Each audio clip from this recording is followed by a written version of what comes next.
Сәлеметсіздер ме студенттер? Бүгінгі өтетін тақырыбымыз орфография туралы жалпы түсінік, алфавит. Осы тақырып аясында мынадай мәселелер қарастырылады. Бірінші, қазақ тіліндегі орфография нормаларының қалыптасу тарихы. Екінші, қазақ орфографиясының принциптері. Үшінші, алфавит, графика және орфография. Адамдар айтайын деген ойын бір-біріне ауызша және жазбаша түрде жеткізе алады. Орфография дұрыс жазу қағидаларын белгілейді.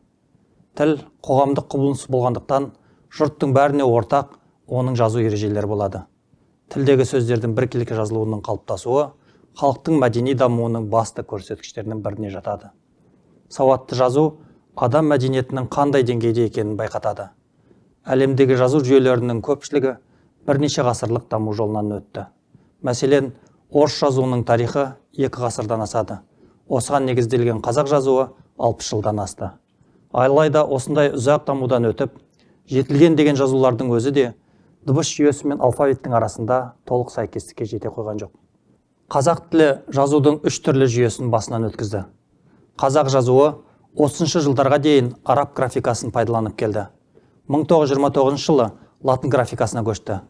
Жаңа латын алфавитінде 29 әріп болды. 9 дауысты, 18 дауыссыз, 2 жарты дауысты. Емленің негізгі принципі фонетикалық болды. Бас әріп пайдаланылмады. 1938 жылы жазудағы басты принцип морфологиялық деп танылды, және бас әріппен жазу заңдастырылды. Осы күнгі И, У, Х, Ф, В әріптері енгізілді. 1940 жылы орыс графикасына негізделген жазуға көшу туралы заң қабылданды. Соның нәтижесінде қазіргі жазуға ие болдық. Алғашқы алфавитте 41 әріп болды. Алфавитті қатарда алдымен орыс тіліне, кейін орыста жоқ, қазақ тіліне ғана тән әріптер тұрды. Бұл 1957 жылы өзгеріп қазіргідей күйге келді. Яғни А, Ә, Б, В, Г, Ғ ретінде және алфавиттің қатарында Ә әріпі қосылды. Осы ереже негізінде 1960 жылы баспа қызметкерлері мен мұғалімдеріне арналып қазақ тілі емлесі мен тыныс белгілері ережелерін бір жүйеге жинақтап баяндайтын тұңғыш анықтағыш жарық көрді. Кейін ол 1974 жылы өңделіп, толықтырылып, қайтадан баспа бетін көрді. Екінші басылымы шыққаннан соң 20 жылдай уақыттың ішінде қазақ емле ережелерінің жаңа редакциясы жасалып, бұрынғы қағидалар өңделді. Ол 1983 жылы қайтадан бекітілді. Мұнда бірқатар қағидалар айқындалып, біріккен сөздердің жазылуын реттейтін баптар қосылды. Осы ережені басшылыққа алып, жазылған 1992 жылы Нұржамал Оралбаева мен Әбжаппар Аблақовтың қазақ тілі, 1996 жылы Рабиға Сыздықованың емле және тыныс белгілері атты еңбектер, орфографиялық сөздіктер шығады. Тілдің емле заңдарына көбінесе 3-4 түрлі принцип негіз болады. Рабиға Сыздықова емле заңдарына фонематикалық, фонетикалық, морфологиялық, тарихи дәстүрлік сынды 4 принципті көрсетсе, Сапархан Мырзабеков оны 3-ке жүктейді. Фонетикалық, морфологиялық, тарихи дәстүрлік принциптер.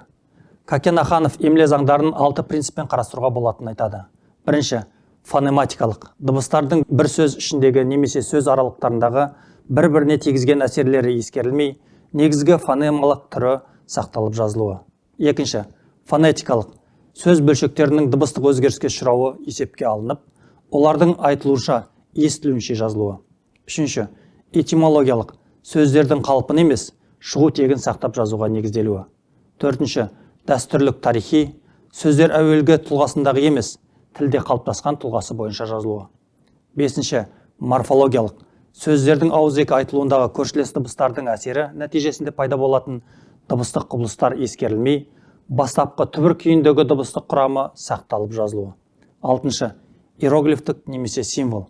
Біркелкі дыбысталатын сөздерді, яғни амонимдерді жазуда бір-бірінен ажырату үшін қолданылады. Қазақ тілінде жай, күй, жағдай деген мағынаны білдіретін хал сөзі мен денедегі кішірек қоңырқай таңба, белгі деген мағынаны білдіретін қал сөзінің осылай жазылуы иероглиф принципіне мысал болады. Қазақ орфографиясы морфологиялық, фонематикалық және фонетикалық принциптерге сүйенеді. Қазақ тіліндегі сөздер мен сөз бөлшектерінің басым көпшілігінің түпкі тұлғасы сақталып жазылады. Мысалы, қашанғы, түнгі, күнге деген сөздердің естілуі қашанғы, түнгі, күнгі болады. Бірақ бұлардың айтылуындағы дыбыстардың қосалқы реңкі есепке алынбай, сөз бөлшектерінің түпкі тұлғалары сақталып жазылады. Қазақ орфографиясында фонематикалық пен морфологиялық принциптердің тоғысып кететін сәттері жиі кездеседі. Мысалы, жарқабақ, орынбасар, шекара, көзбе-көз деген сөздер біріккенде не қосарланғанда айтылуы, естілуі, жарқабақ, орынбасар, шекара, көзбе-көз болады. Бірақ әр сөздің тұлғасы сақталып жазылады. Бұл әрі фонематикалық, әрі морфологиялық принциптердің қабаттаса қолданылуы болып табылады. Қазақ орфографиясында фонетикалық принцип кеңінен қолданылады. Бірінші, қазақ тіліндегі септік, көптік, тәуелдік, жіктік жалғаулары, сондай-ақ жұрнақтардың көпшілігі сөздің соңғы буынның жуан жіңішкелі әуеніне және соңғы дыбысына қарай түрленіп жалғанады. Мысалы, қала, лар, қаз, дар, дәптер, Екінші, қатаң п, қ, к дыбыстарына аяқталған сөздерге дауыстан басталған қосымша жалғанғанда қатаң дыбыстар ұяң естіледі, айтылады. Мысалы, тарақ, тарағы, жүрек, жүрегі. Үшінші, қазақ тілінде п дыбысына аяқталған етістіктерге көсемшенің үп жұрнақтары жалғанғанда қос п дыбысы қатар айтылмай немесе алдыңғысы ұяңдамай түбірдегі п дыбысы үнді у дыбысына айналып кетеді және сол өзгерінше жазылады. Мысалы, тап, тауып. Төртінші, бір қатар біріккен сөздер әр компонентінің түбір тұлғасын сақтамай естілуінше жазылады. Мысалы, бел, бау, белбеу, қол, қап, қолғап. Бесінші, орыс тілінен ертеректе еніп, дыбысталу жағынан өзгеріп кеткен бір қатар сөздер фонетикалық принциппен қазақша айтылуынша жазылады. Мысалы, самовар, самаурын, чайник, шайнек, повозка, пәуеске. Алтыншы, араб парсы тілдерінен енген сөздер қазақ тілінің фонетикалық заңдарына қарай өзгерген күйінде айтылуынша жазылады. Мысалы, файда, пайда, хауа, ауа, ақпар, ақпар. Тарихи дәстүрлік принципке орыс тілінен және орыс тілі арқылы өзге тілдерден енген сөздердің қазақша айтылуынша емес, орыс орфографиясы бойынша жазылады. Мысалы, колхоз, совхоз, геометрия, фестиваль, тағы да басқа. Араб пен парсы тілдерінен енген бір қатар сөздерді х, х әріптері арқылы жазуда дәстүрлік принципке сүйенеді. Мысалы, хат, халық, гауһар, қаһарман. Сөз құрамында айтылатын тіл дыбыстарының жазба тілде қағаз бетіне түсіріліп жазылуы және оған орай оқылуы үшін олардың белгілі бір таңбалармен белгіленуі шарт. Тіл дыбыстары жазуда әріптермен таңбаланады. Бірінен кейін бірі рет-ретімен орналасқан әріптердің жиынтығы алфавит деп аталады. Жазбаша тіл ауызша тілдің графикалық бейнесі. Ол көбіне ойды ауызша айтуға мүмкіндік болмағанда не ыңғайсыз болған кезде пайдаланылады. Жазбаша тілдің ережелері мен заңдылықтарын тіл білімінің графика және орфография деп аталатын тарауы қарастырады. Графика мен орфография әртүрлі құбылыс бола тұра, бір-бірімен тығыз байланысты және бірін-бірі толықтырып тұрады. Графика орфографияны қамтитын кеңірек ұғым. Графика белгілі бір жазуға қатысты барлық амалдың жиынтығы, әріп пен дыбыстың арақатынасы, таңбаларды жетілдірудің жайы.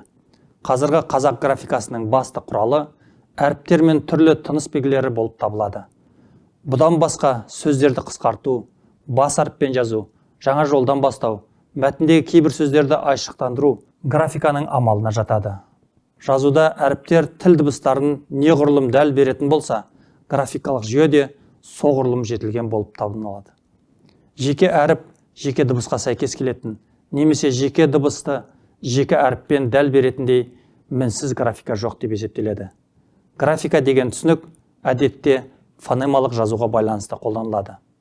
Мұндай жазуда алфавит, графика және орфография сияқты ұғымдар орайласып жатады. Графема тілдің жазу жүйесіндегі ең кішкене бірлік. Ол әріпке синоним ретінде қолданылады. Орфография грек сөзінен орфос, дұрыс, графо, жазу екі түрлі ұғымда түсініледі. Бірінші, жазба тілде пайдаланылатын біркелкі жазудың тарихи қалыптасқан жүйесі. Екінші, біркелкі жазуды қамтамасыз ететін ережелер жүйесін жасайтын және зерттейтін тіл білімінің саласы. Қазақ тіліндегі әріптердің қызметі сөйлеу дыбыстарын тікелей немесе жанамалай білдіру. Графика жеке әріптердің дыбыстық мәні және әртүрлі жағдайда қалай оқылатынын анықтайды. Қазақ әріптері негізінен дыбысты білдіретіндіктен, қазақ жазуында дыбыстық жазу деуге болады. Әріптердің дыбысты білдіру дәрежесі ұдайы біркелкі бола бермейді. Кейбір әріптер бір дыбысты білдірсе, кейбірі негізгі мәнмен қатар қосалқы мәнде жиі көрінеді. Сөз ішіндегі бір әріп екі рет қайталанып қолданылса, созылыңқы бір дыбысты білдіреді. Мысалы, қатты, соққы, асса.